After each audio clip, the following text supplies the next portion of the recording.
Welcome to the BOREDinDE podcast. And now your host, Tucker.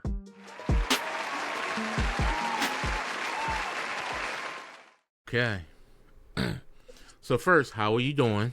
I'm doing well. I can't complain. This year is going by like isn't it? It's like August, and we're about to get in the second week of August or third week of August. Yes. Whew, it's crazy. It was a very short summer, and it's all like in my head. It's already New Year's. I don't know what's going on, but time is moving much faster. So let me start off with this. My name's Tuck, and this is the BOREDinDE podcast, where we sit with entrepreneurs, people living and working in Delaware, and how they maintain it in Delaware. My current guest is LaShawn Waters, who is a licensed therapist. I'm gonna let her tell a little bit about herself because she could do it much better than me reading off the bio page. Oh, I was waiting for the glowing introduction, but yeah, I can take over with whatever you like. I wear a lot of hats. So yeah, I am a licensed professional counselor. I've been doing that.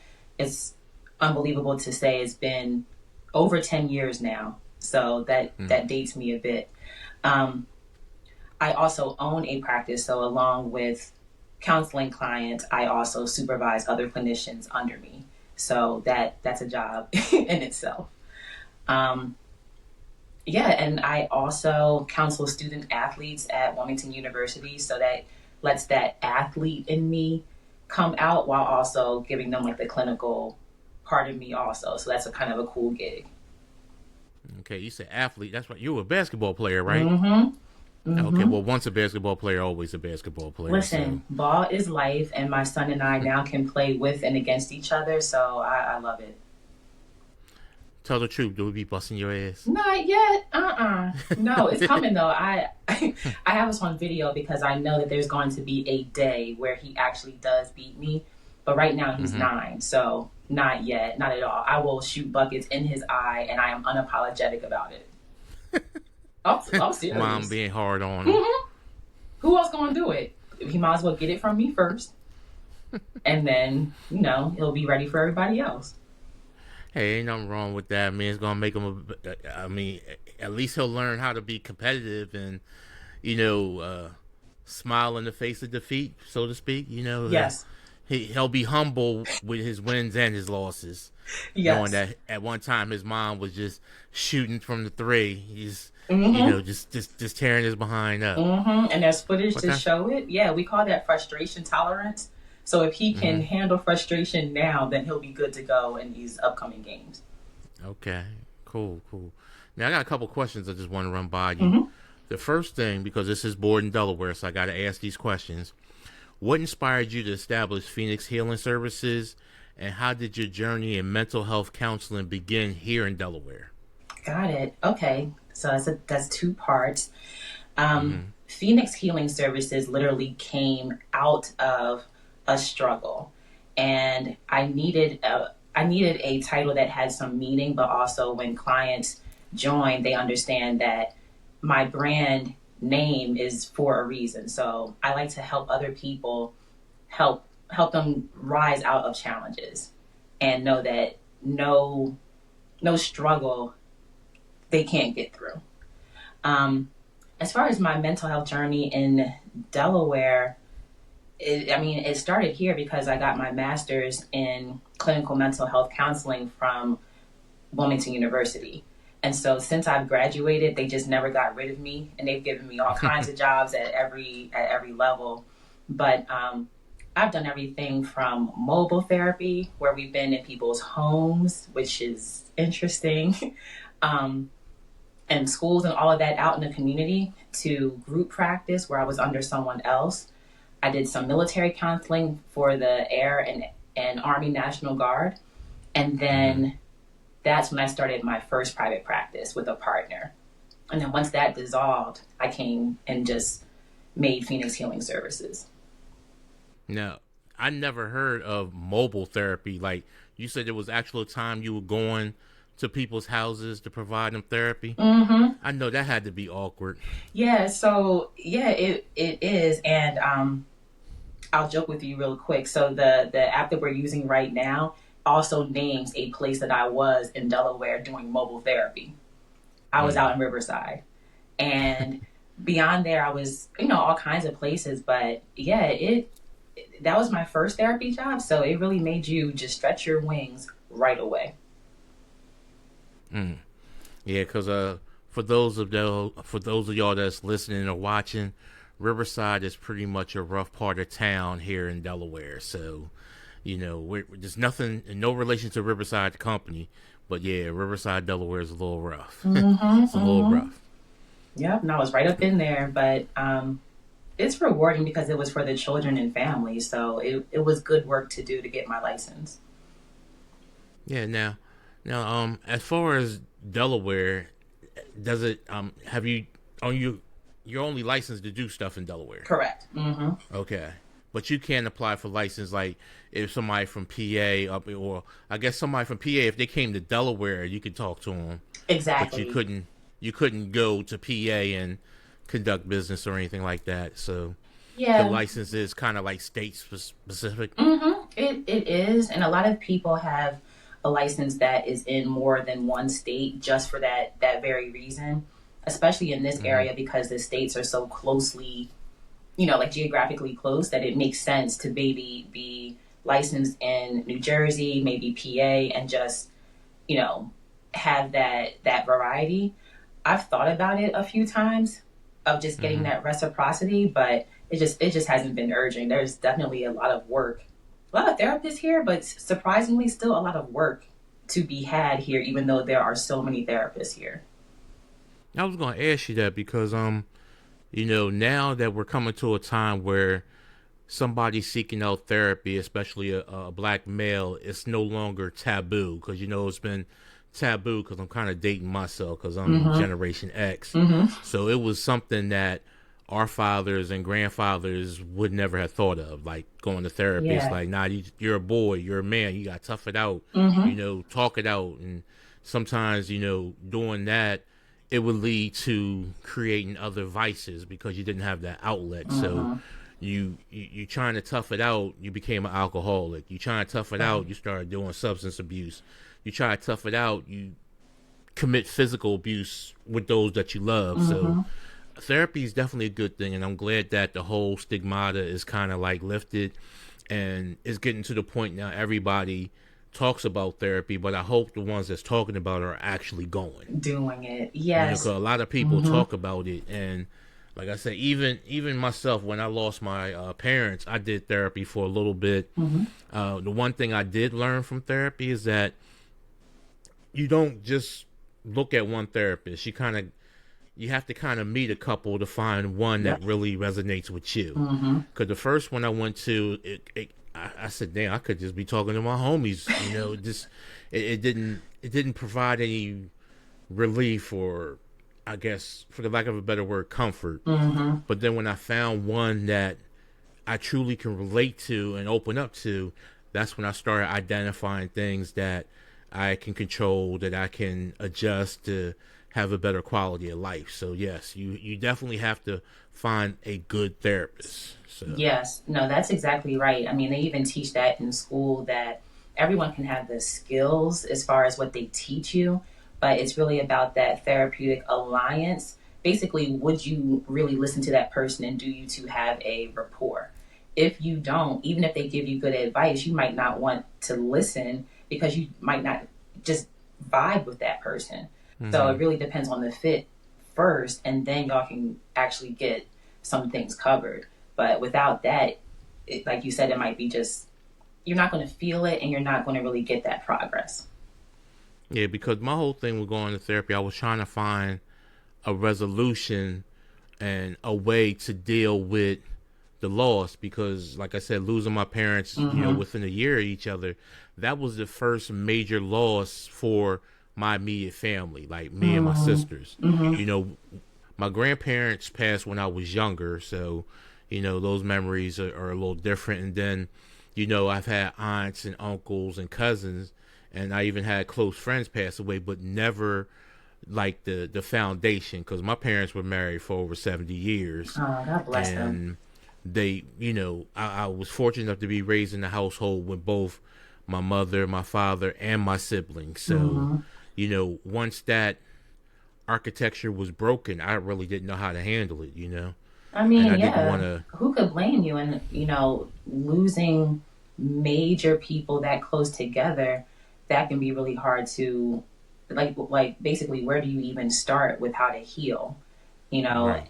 and we say that there's no getting over something, just trying to work through it. But as far as that ache still being there, it doesn't leave, it just moves to different parts of the body. So, you know, with grief, I'm glad that you sought that help, because some people just try to stuff it and say that they're good. But with you losing your mother and your father that close together, yeah, of course, I'm really glad that you did that. And I was close to both of them. Like, my sisters will call me a mama's boy, but me and my dad, we were like the best of homies, like, you know, chopping it up. You know what I mean? Like, when he was in hospice, he was like, you know, bring me some liquor, boy. And I brought him some liquor, and he fell asleep with the bottle on the damn bed. Wow. And the nurse was like, I don't know how he got this. And all my sisters just look at me, he's like, that's my man. He said he wanted it. I wasn't going to deny him. And then, you know, he fortunately got better after that episode and came home.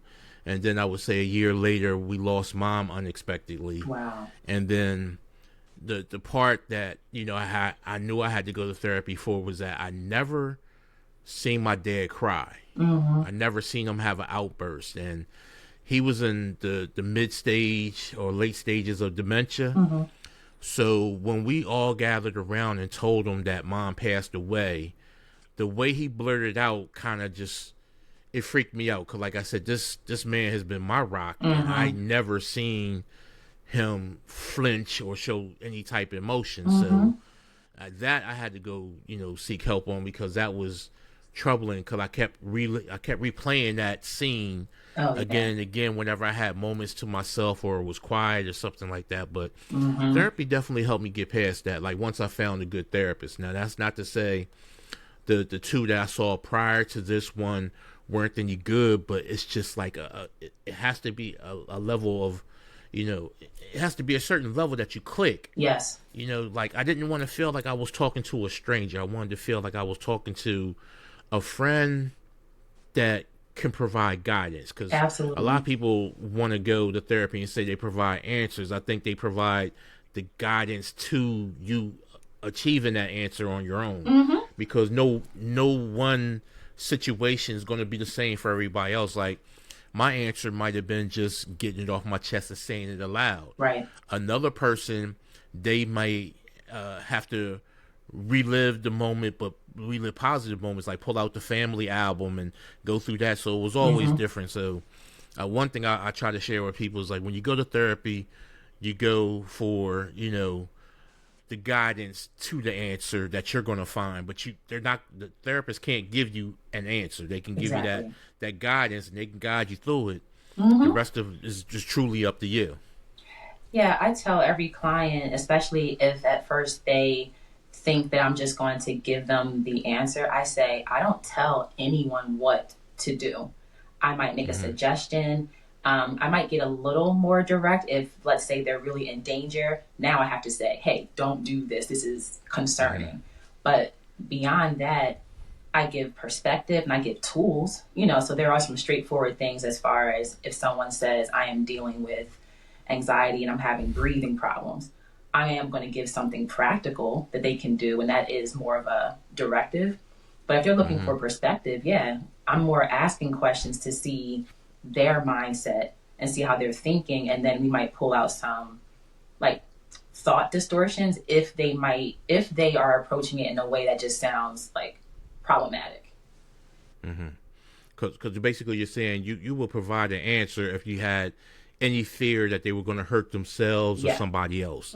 So you would try to steer them toward an answer there. But if it was just through conversation, you're just laying out the path for them to follow to find their own answer. Yes. Okay. Now, how does that work with the student athletes? Because I was going to get back to that. Once you said Wilmington College brings you in for everything, like, and I would think student athletes definitely need that because they're getting pulled in so many directions between their studies and, this new sense of, adulthood for them, and then, competing in sports and stuff. Like, that's a lot of things they have to balance. So you would think that this would have been majorly common, but I'm glad Wilmington University has reached out to one of their alumni to, provide that help and everything. Oh, yeah, absolutely. And I really relate to them because it is a juggling act when you have all of that going on and you have that pressure of also being on a team. And then you have whatever relationship you have with the coach also. So I've been pulled into some meetings that have sometimes been more like mediating. Other times it's just, me and that student, and I'm helping them navigate a situation with the team, with the coach, just in their own academic life. So I do think I actually love college students in that age range because, they have just left home. Some are international, and they just have all these different, barriers. So I've been with them for since 2020. Okay. You can never forget it. Yeah, since 2020, someone else was in that position, and then they needed more counselors. And so there's three of us that provide that guidance, and I love it because I don't even have to work with insurance. I can just say, hey, here's the invoice, here's who I saw, that's it. Right. And we all know how working with insurance companies can be a whole tobacco within itself. Yes. But I think it's great when that these students have that opportunity because they're adults, but they're still young enough to be a sponge. And still young enough to retain that information before they get the hardness of adulthood and now my ways are my ways and you can't change that. Like, with them still being young, like I said, most of them fresh from home. Yeah. Some of them are international. I think they're way more receptive than, let me say, like a seasoned adult would be. Like a seasoned adult, you have to kind of chip through the layers of everything that they brought. Everything from their childhood to up when you get them. But when you work with these college kids, they're right at that cusp where it's like they're not hard-skinned yet, but they still can absorb things and still have an open mind because they're still learning. They're like putty. It's a little sweet spot right there. Some are harder than others because they still came from their family system that may have been complicated before they got to school. Sometimes school is the escape, if they had a harsh upbringing. So there's still some layers to, tap away at, even though they're young. But I love that age group. And I love that the school actually provides that. And it's like, hey, just send us the bill. Yes. Every student athlete gets a certain amount of sessions that the university covers for them. Yeah, because I think a lot of things that keep people away from therapy is that, our health system seems more contingent and more concerned with cost than providing a service or, helping people. So a lot of people is like, nah, I can't do it. My health insurance, this and that. And I'm starting to see a lot of employers are encouraging therapy and where they are actually setting up covering a couple sessions. Because like I said, when I left corporate America, when I went to therapy, they provided, I believe it was 6 sessions. I think it was like 6. That's pretty standard. Then after that, it would start being billed to the insurance and everything. I want to dispel a myth right now because a lot of people will shy away from even starting or inquiring about therapy because there's an idea that it costs too much. But like you said, between an employee assistance program, if you're employed, but also if you're not, let's say you are unemployed, you can get Medicaid and it's never going to be a cost for that person. And even if they have commercial insurance, a lot of times it'll just be a copay, which is like $10 or $20. It's not the full session. So some people stop because they're stuck on that idea that it's expensive. And unless you have a high deductible, it might not be. It can, and it can also be budgeted away through like a flexible spending or something like that. But I just had to put that out there. Like, it doesn't have to be this cost. And I'm glad you did. I'm glad you did, because I'm quite sure there's going to be people listening and watching. They'll be like, I can't do therapy. It costs too much. And you heard it yourself, and you see it yourself, folks. Don't believe the hype. No, inquire. Just your copay. Yes. And if you're unemployed, Medicaid. Mm-hmm. They'll cover it for free. Yes. So go. Do yourself a favor and go. Because one thing, and I'm not trying to sidetrack, but I'm just trying to throw things out here so people understand where we're coming from. A lot of the younger people I come across don't understand conflict resolution. Oh my goodness. Like they really don't like put it like this. Like I said, I'm dating myself. I'm Generation X, so our conflict resolution was learned at an early age. Like, we fought on the playground. We didn't use guns. We didn't use knives. We fought. And, when we joke with younger cats talking about, you never got your ass whipped in the shows. Like, fighting puts stuff in perspective. But I also share with them that a lot of people that I fought growing up, we're tight as hell now. Right. We're tight as hell. Like, because we understood, like, whatever caused us to fight, we understood was like, what, maybe I should not do that. Or maybe they don't like that. And then you kind of learn from there. But like I said, a lot of people that I tussled with growing up, we're tight as hell now. Like, one cat, man, he's like a dear friend. I'm the guy parent of his kids, and he's the godfather of my daughter. So, it's crazy. But growing up, we couldn't stand each other. Oh yeah, it's like an origin story. Like, you know how we met? We cool ever since. Like, that's a good story. It's really disheartening, and that's one thing I wish that everyone would actually employ is conflict resolution, because even in relationships, and I feel like that could be a whole other episode. Sign me up. Trust me on that. Sign me up. I'm with it. But conflict resolution at the workplace, I've done workshops for that reason on the military base and in, other companies.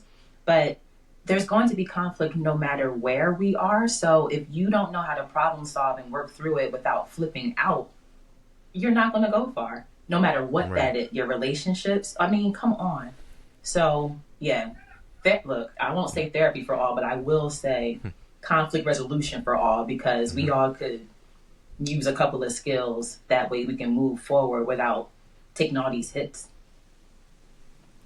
Now, I gotta ask this, because this is like the hot button topic with a lot of podcasts out there and stuff. The whole relationships. Now, I know you being a therapist, I know you get people in there that are talking about their relationships and being because you're still single, right?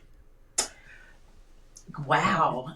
You're not married. I am not married. Yeah. Okay, we'll just say it like that. Okay. You're not married, but as an unmarried black woman, you understand some of the avenues and pitfalls dating today has, and a lot of people can't take that stress.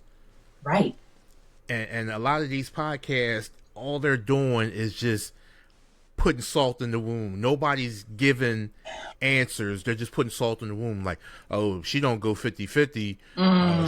She don't want to go 50-50, so she wants to do 100 by herself. Or, he needs to be 6 figures, this and this, and there's no accountability, and men can't have it gets crazy. And it's like, I can't stand there's no answers, because all they're doing is becoming the new reality TV. We're getting a whole bunch of people on stage, and we're talking about this, and I'm rehashing the same information over. I'm not providing you with any solutions. I'm just telling you, this so I can get you to tune into the next episode.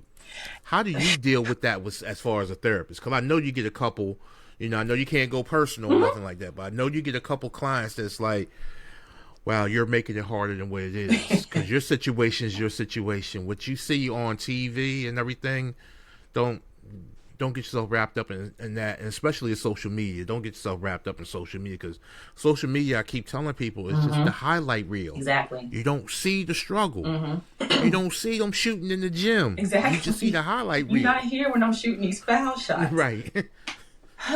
Yeah. Yeah, there's so much there, but I feel like with social media and these podcasts doing what they do, I almost want to add on to my application when I get a client. What podcast are you watching? Like, just so I know which way, do I have to like undo all the things that you have learned? Or that might not be a bad thing. I want to ask personal people that too. Like, so what do you watch? You know, I could probably gain a lot of information, you know, even in the dating world. But I really, they should be watching for entertainment, but a lot of them are watching people believe for answers, and they believe in it. It's like, bad. Like it's the gospel. Yeah, it's bad, and I will say this, and I don't care who I offend. Everyone doesn't need a microphone. Yeah, we gotta stop. We need, maybe it's almost like how you have to apply to like buy a gun. Like, you need to actually have some kind of like credential or something to record and spit this like rhetoric that is just not helpful. Now, being a tech guy, I can honestly say that this was never a problem till technology got better. When technology got better to the point where you can actually do a majority of stuff from your phone, or you can get software that's kind of like plug and play, that's when all the stuff comes out the woodworks, because you're right. Yeah. And I apologize if this offends any of our viewers or listeners, but everybody doesn't need a microphone, especially if all you're doing is, you know, continue, you know, perpetuating the negativity. Yeah. Like there's a couple podcasts that I see people offer genuine answers. Yes. But it has to be genuine because you got a room full of people. You can't focus and pinpoint it to that one person to say, this is my suggestion for you. Right. You can't do that. You're giving it a whole blanket statement, and like, you know, it's crazy. Like, I would personally be scared to be dating nowadays, you know. Yeah. I got 6 years in on my relationship. Yes. I always joke with her, when she leave me, I'm cool. That's it. I'm cool. She's the last one. If she leave me, I'm cool. Because out here, it's like people are so comfortable asking for things that they're not able to do for themselves. And you can tell a lot of people haven't been punched in the face because they're really, really reckless verbally. And it's not it. And I think, besides the sense of entitlement a lot of people have, a lot of people have an inflated view of themselves. Come on now. Like, they're not being genuine. Like, I don't walk around here thinking I'm a 10. You know? Honestly, I joke with my girl. I'm like, you got a hard 3.5 here, baby. Cut it out. But that I go to say that to say, how you feel is how you feel. You can't really blanket things. Like, when I hear people say that there are no good people in the world, it's like, you have to look at yourself. Yeah. You have to, because if the only thing in the equation that's not changing is you, but a lot of people don't have that accountability. Like I said, a lot of people wasn't punched in the face when they were younger, so just one good time. Yeah. Because that's all it takes, one good punch, because before you do it again, you be like, oh, that did hurt. Now let me chill. Let me chill. But I can imagine, as a therapist, it's got to be rough when you're talking with somebody that has absorbed so many of these podcasts, and there's so many of their ideologies on relationships and dating. It could be frustrating. Yeah, it's almost like it's, as the decade has gone on, I am hearing my clients change as far as what they believe and what they're even going out for. So it's actually a little bit unfortunate, because some clients, let's say 10 years ago, there was more of a, let me stick it out, let me work towards a long-term relationship.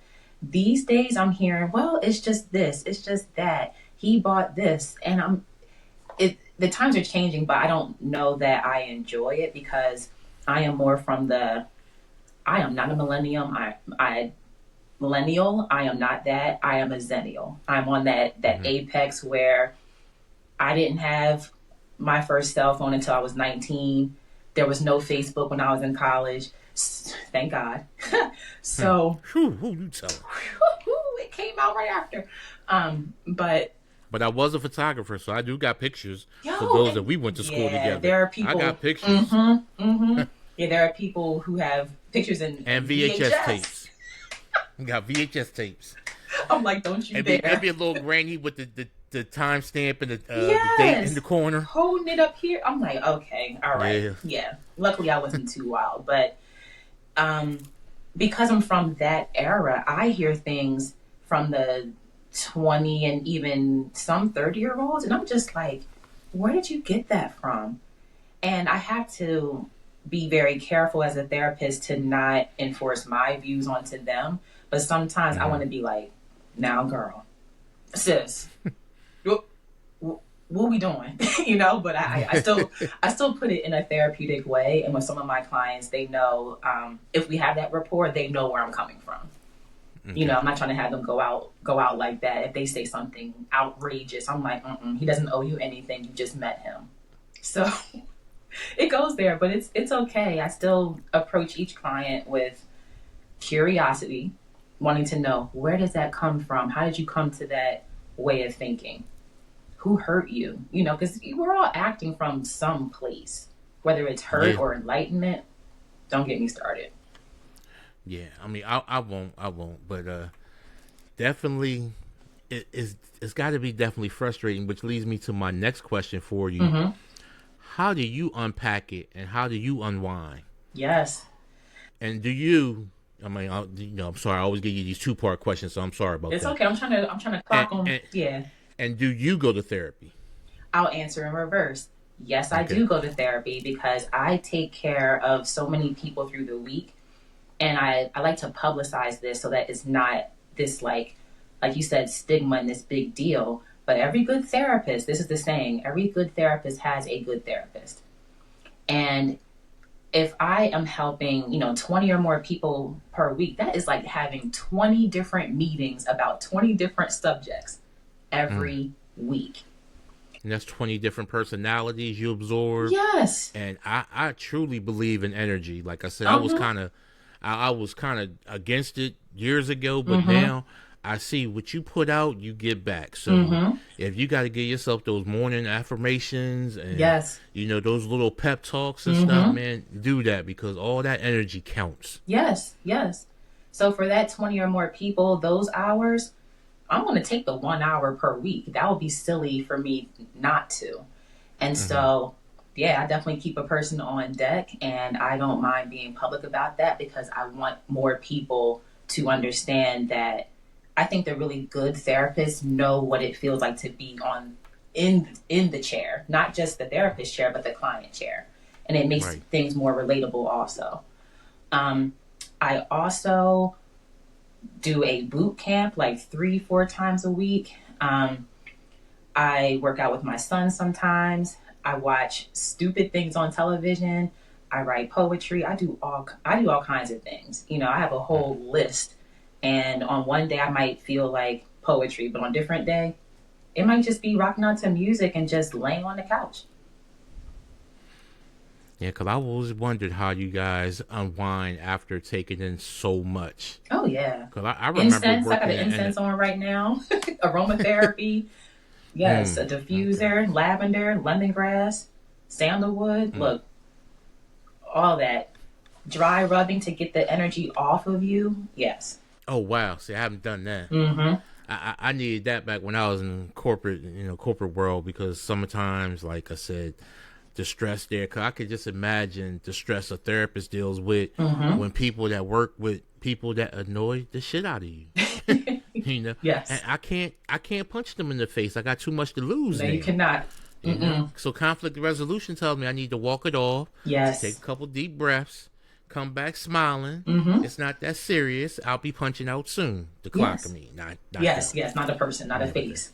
Yeah. Yeah, so I always wondered how you guys unwind, and it was good to hear that, you know, the therapist has a therapist, and every good therapist has a good therapist. Yes. So people seem to think, like, you know, like I said, the stigmata with therapy is like, shoot, they don't even go. Therapists do go to therapy. Yeah. I mean, if you ever watch The Sopranos, you see how Dr. Malfoy, I can't remember her name, how she was unpacking to her therapist about Tony. Yes. And how she had to keep it kind of like she couldn't get into detail because that is still her client. Right. But I need to talk to you because this is what is coming and is weighing on me. So, if anything, The Sopranos is a good look for just that alone. Yeah. I'm about to tell myself I know of the concept, but I have not like dug into the episodes. But I know it's like an amazing show. It's on my list along with some other ones that might get my card revoked. But okay, yes. So don't worry about the black card, because I tell everybody my black card been removed because to this day, like I said, I'm Generation X. I have never seen the Cosby Show. I seen clips, but I never seen it from beginning to end. And I can name some of the popular clips that I've seen on social media, like the Gordon Cottrell and when Rudy was singing. Like, I know the characters, but I just never watched the show because when the show was out, I was heavy in the school and music and tech. So I didn't have a TV.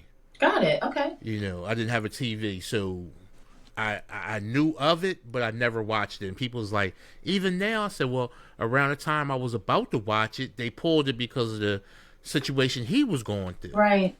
Now, A Different World I have seen, and I've seen that more recently because my lady likes falling asleep with the TV on, so she'll put something on, and that was one of the things she put on, and it just runs through, and I'm forced to watch it if I'm in the bedroom with her, because the moment I try to change, she'll pop up. Right, like change the TV. Like, you was over there snoring. Shout out to my girl. Let me start putting my business out. Yeah. It's all right. She gonna get you for this one, but that's okay. Yeah, man. But that was, like I said, I apologize. That was good to know that you as a therapist, that you have therapy and you go to therapy. Absolutely. And I would encourage people to get past whatever you think somebody may say. It's not a bad thing. I mean, it's not a bad thing, especially if you have something that's constantly weighing on you and you can't shake it off. Like I said, you know, being an older guy, I have lifelong friends that I can talk to, but that situation with my folks, I think I needed that professional guidance because, you know, your homies is always going to be like, either they can relate to you because they've been through it, or they're going to, you know, try to comfort you because they can't relate to you. And then everything leads to the bar. Yeah. And you don't want to be drinking and indulging in mind-altering things, because alcohol does alter your mind, just like marijuana and all other things. You don't want to deal with mind-altering things when you're going through something so deep. Right. Because that's where bad decisions come from, and trust me, know about bad decisions. Yes. Yeah. A lot of bad things can come out of it. And let me know if you believe this. So, do you think that the people that are going to therapy because there are people in their lives that are not going to therapy? I believe that. Because that trauma comes from, you know, that trauma gets dumped on them, and they may have in their heart that they don't want to dump it on somebody else, but they need to shake it. They need to shake it, and, you know, need to go to therapy. And I think a lot of people do go based on their daily environments, you know? Yeah. Because I'm quite sure you have dealt with, you know, portions of couples, you know, maybe couples don't come together, but one person comes and you talk to that one person, and it's kind of like, it would be better if both of you guys came. Yes. You know what I mean? It happens so much. We can kind of hash it out, because sometimes, especially with love and relationships, sometimes it be the dumbest thing that you don't talk about that puts the wedge in between y'all. It could be the dumbest thing. Yes. communication will kill a couple, as well as finances. But yes, I do a lot of one-person relationship therapy. It might be one of the top things that people come to me about. That Right. or relationships with parents, if that person is an adult. Yeah, because like I said, my daughter, I had to take her to therapy when she was younger because I became a, well, I ain't gonna say a single dad, but I got sole custody of her when she was very, very young. And, having her whole life uprooted, even though my level of living was a little bit better than her mother's, because her mother had 3 other kids and was on public assistance, and I wasn't. So the change of environment was good, but she that bond that she didn't have with her mother was absent, because when she came into my world, I was single. So, I had to throttle back a whole thing, because I used to run a minute out, Right. But now I got this little girl here. I can't do that, Because she's watching. So she watching. Yep. And then she asked, whenever there was a young lady that would come over, she would ask, are you serious with her? And I'm sitting there like, man, how can I just tell her I'm just serious for the weekend? Right, you here for a good time, not a long time. Yeah, She don't even had nothing in the sock drawer, Nor a toothbrush. She don't even, not even a leftover earring, nothing. Although I was the type bachelor that I kept a whole bunch of travel toothbrushes, so in case somebody did stay, you'd be like, here you go. Cause you ain't gonna be breathing on me. You go ahead, hit that. That's a whole. You know what? That I'll bring you back. Sure. When we do the Hey Uncle Tuck podcast, that's when I talk about myself. Then you could be really like, yeah, I'm gonna need you to come to therapy with me, because you something else. Because I was a piece of work. We have a ball. Now, I'm gonna switch the ball up a little bit, because I want people to also know that not only are you a therapist, you're an author. Yes. And you have a book of poetry out, and you actually have another book that by the time this episode shows later on, that book should be out. So I want you to talk about, your poetic journey, and what made you decide to become an author. Because I don't want people to think that this is a whole therapy podcast. I mean, you wear many hats, and you're trying to get in a couple of them hats right now. Right. So, yeah, before I was a therapist, I was a basketball player, and then became a poet right around the age of like 14. That's when I wrote my first poem. But I released my first book in 2019, and that was in the works for at least like 6 or so years. I just kept hearing from people when I would perform at open mics, you should publish. But finally the opportunity presented itself, and I just pulled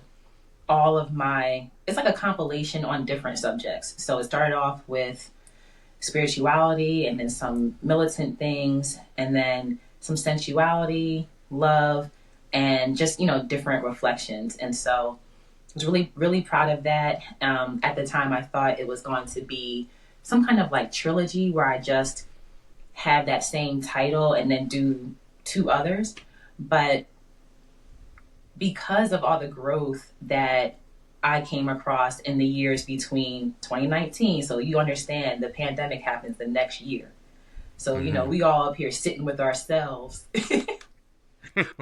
just looking around, doing our jobs, obviously. But I feel like a lot of reflection came for a lot of us around that time.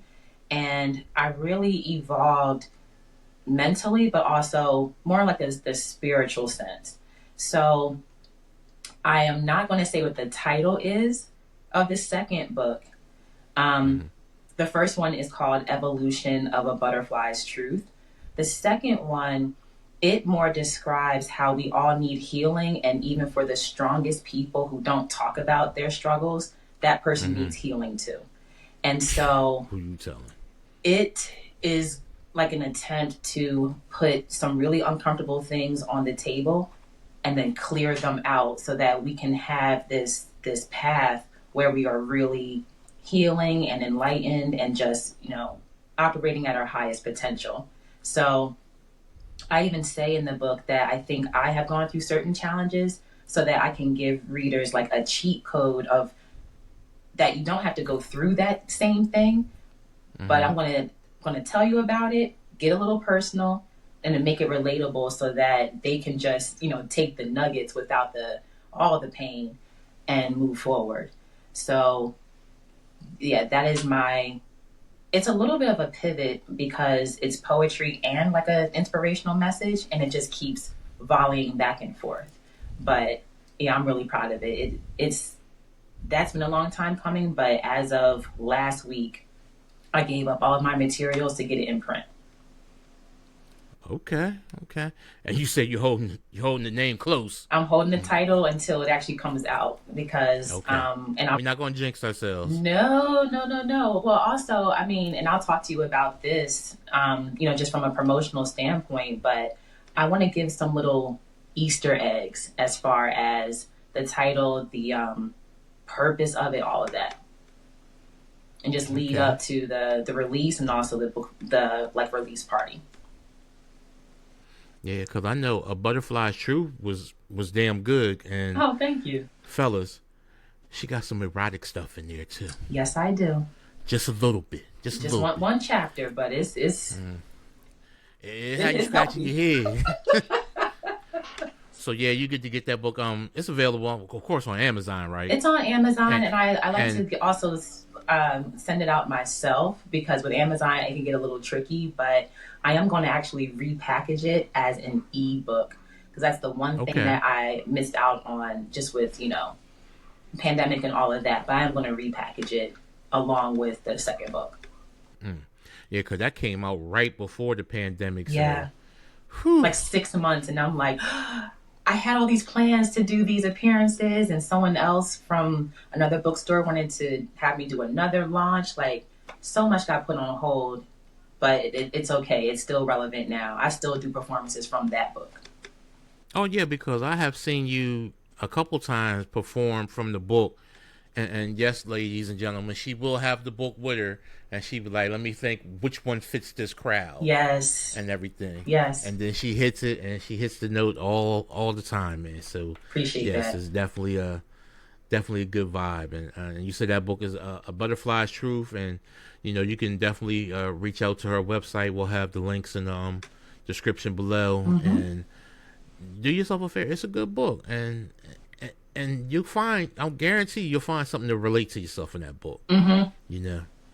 Because the one thing, since I've been doing this, I've been blessed to meet a lot of poets. Actually, my co-host, who he's kind of on leave of absence because he's all over the place doing things. My boy. Yes. Yeah, because Jarrell, when we used to do this, like seasons 2 and 3, he would always, bless us with a poem, like throw a couple words out, and I'm like, I don't know how you do that. My brain does not work that fast. No, let me say it give clearly. Me a couple words, and I'll see you in a week. right. I need some time. I'll see you in a week.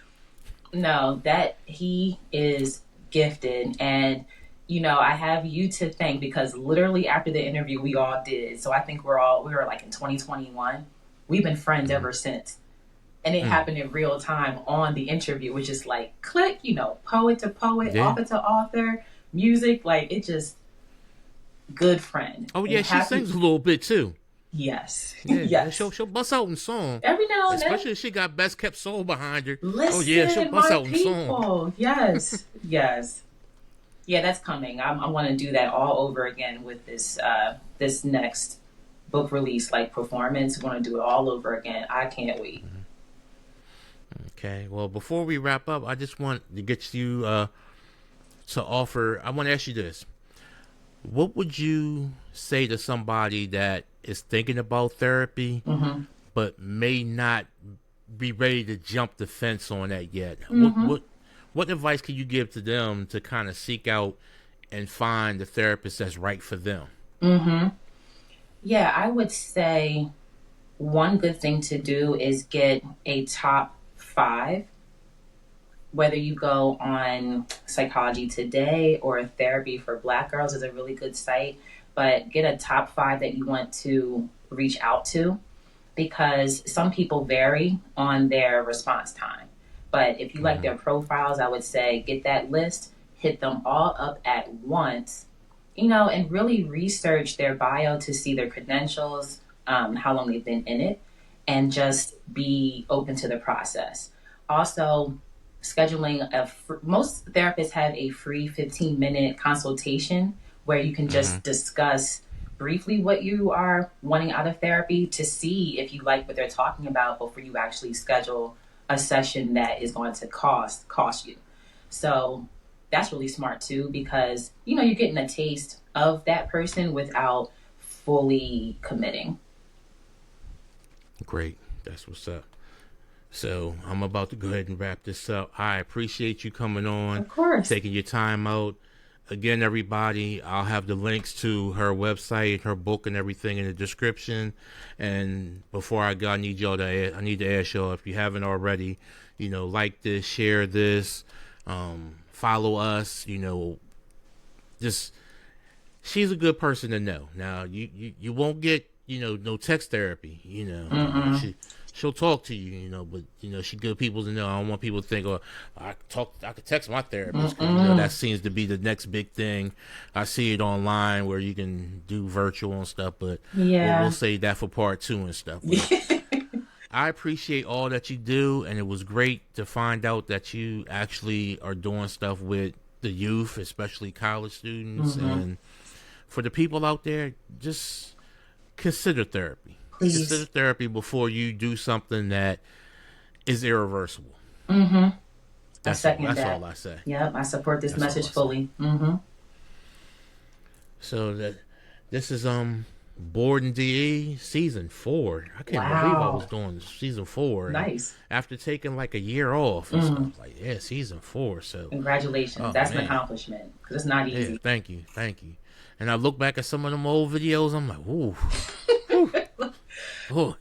Just call this season growth. You want to growth season. Right. I mean, I was on there smoking and drinking, and wow. The conversations to start off here, and they go way over here, and be like, "What were we talking about?" Right. You're like, how? So that's why I had to come up with the other podcast. So that's where I could dump all that at. Yes. See, structure, love it. But LaShawn, thank you so much, and I look forward to bumping into you at the next open mic, or but you don't really go to the cigar lounge unless they actually are doing open mic. Yeah, here and there, like the smoke and stuff. But yeah, I'm glad you and Jarrell got to be cool. Yes, through me. No, I'm serious. Like that was not by accident at all, and neither one of us believe in coincidence. And I'm saying, like, when you watch it back, you can see your reaction to the fact that we basically became friends in like 30 minutes. Like, you could just see your reaction, like, I'm just gonna lay back. It's hilarious. Yeah, let me shut my mic off. Right, that's what you said. I was like, hey, we in it. So no, it feels great to call him friend. Yeah. And I reached out to him. I was like, yo, I know you're busy and all, but season 4 of the podcast, I'm gonna interview you, What'd right? He say? And he's like, oh man, that's gonna be something. I said, yeah, I'm gonna make sure I ain't got no vices around, cause me and him get to talking, and it go from BOREDinDE to Hey Uncle Tuck real quick. So right, you like that we don't where want are to we happen. Gonna clip this at? Right. Right. Oh man, that's a headache among itself. But again, thank you, my dear friend. And I enjoyed seeing the Instagram and Facebook reels of you and your boy at the amusement park. Oh my goodness. The Playhouse. And I love the one part where he came down the slide and you was like, I died like 1,000 times. Because I did. And he was having a ball. Yes. He was like, can I do it? I'm like, oh my gosh. Okay. And yeah, that man, talk about just even being a mom while doing all these different things. That's an episode too. But he had a blast. We are back. We literally were near New York up until a few hours ago. So it was fun. And those are some great memories he's going to have. Yes, I was hoping it would be a core memory that he remembers from now. So years later, when he makes your grandmom in like 30 some odd years, maybe 40 some odd years because she's still young. Yeah. It'd be something that the grandkids would be like, yo, Dad told us about when you took him such and such and Yes. how much he loved it. Is that place still around? Exactly. Yeah, the place was cool. Yeah, I highly recommend it to anyone just for even the shopping part of it. But yeah, it was a cool place. And I love the one picture, and I'm going to go ahead and wrap it up Yeah. after this, where he was in the back on his phone or something, chilling in the seat. Like, he got the whole back seat to him. Something like, yo, y'all supposed to be on holiday. You supposed to be in the front seat. Nah, he in the back. He chilling. He's like, Mom got this. Yeah, he was on that switch. He had his legs kicked up, 2-hour drive. I was like, hey, go back there, take a nap, please, so we can have a good time. But yeah, that was a fun. It was quick, but it was fun. That's what's up. Well, thank you for tuning in, everybody.